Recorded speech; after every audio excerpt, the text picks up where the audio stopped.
შესაძლებელია თუ არა ამ პაციენტს გაუსწორდეს კბილები ქირურგიული გაფართოების გარეშე.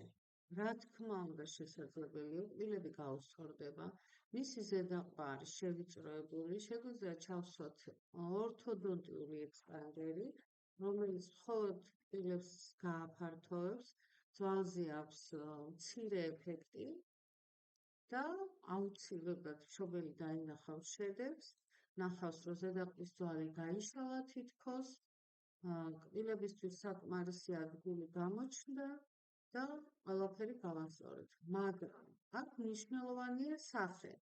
თუ ჩვენ შევხედავთ პაციენტის სახეს, ნახავთ, რომ ღიმილი არის ვიწრო და მისი პროფილი არის შეზნექილი. ქვედაყბის ძვალი და ნიკაპი მოჩანს წინ გამოწერული, თუმცა გაზომება გვიჩვენა, რომ ზედაყბა არის პატარა და უკან შეწეული და ქვედაყბის სიგრძე არის ნორმა, მაგრამ იმის გამო, რომ პროფილი არის შეზნექილი, ქვედაყბა და ცხვირი მოჩანს დიდი და რადგან პროფილი შეზნექილია, ჩვენ დავგეგმეთ ქირურგიული გაფართოება, მინი იმპლანტები ჩავსვით ზედაყბის ძვალში და ვაწვევით ზედაყბის ძვალს, არა მხოლოდ კბილებს, არამედ ძვალს და ამ რენტგენში თუ მოჩანს, რომ ზედაყბა არის ოდნავ გასაფართოებელი, ენას არ აქვს საკმარისი ადგილი და პროფილი არის შეზნექილი, ჩვენ პროფილი გამოვზნიქეთ იმის დახმარებით, რომ მინი იმპლანტები არის ჩასმული ძვალში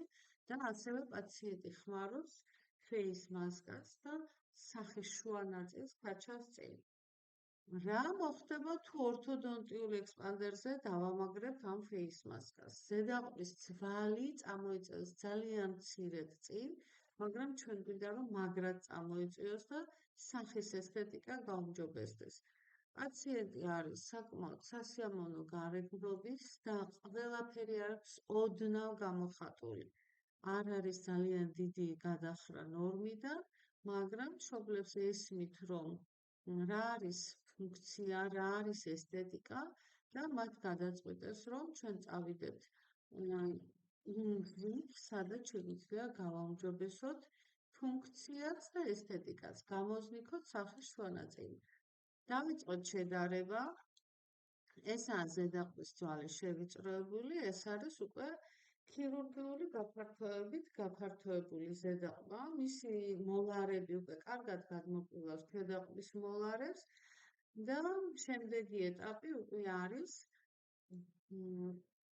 პრემოლარისთვის მეხუთე კბილისთვის ადგილის შექმნა, რასაც ვაკეთებთ ზამბარის დახმარებით, მეოთხე კბილი გადმოგვაქვს წინ და მეორე სეგმენტში ეშვისთვის დაბატებით შევქმნით სივრცე და ეშვი უკვე ამოჭრილია, დგას თავის ადგილას, იდეალური კონტაქტი აქვს ქვედა ეშვსა და მეოთხე კბილში, კბილთან მიმართებაში და მარჯვენა მხარეს პირველ სეგმენტშიც არის ეშვის იდეალური კონტაქტები. ეხლა ველოდებით იმ ეფექტს, რომ ზედაყბის ძვალი მოდის წინ და სახის პროფილი გამოზნექილია, ტუჩი გაიზარდა, ტუჩის ნაოჭი გასადავდა, ცხვირის ღრუს მოცულობა გაიზარდა, პაციენტი სულ თქავს უკეთესად და ენის მდებარეობაც არის უკეთესი.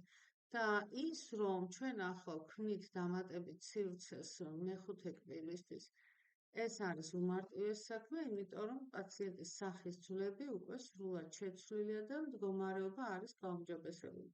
თუ ჩვენ ვიმკურნალებით ზედაყბის ქირურგიული გაფართოების გარეშე, ეშვს ვერაფრით ვერ დავსვამდით იდეალურ კონტაქტებში, ეშვსა და მეოთხე კბილს შორის არ იქნებოდა ჩანჯდარი. აი, ამიტომ გადაწყდა ზედაყბის ქირურგიული გაფართოება. თავიდან, რა თქმა უნდა, მშობელს ეშინია, აქვს კითხვები, აქვს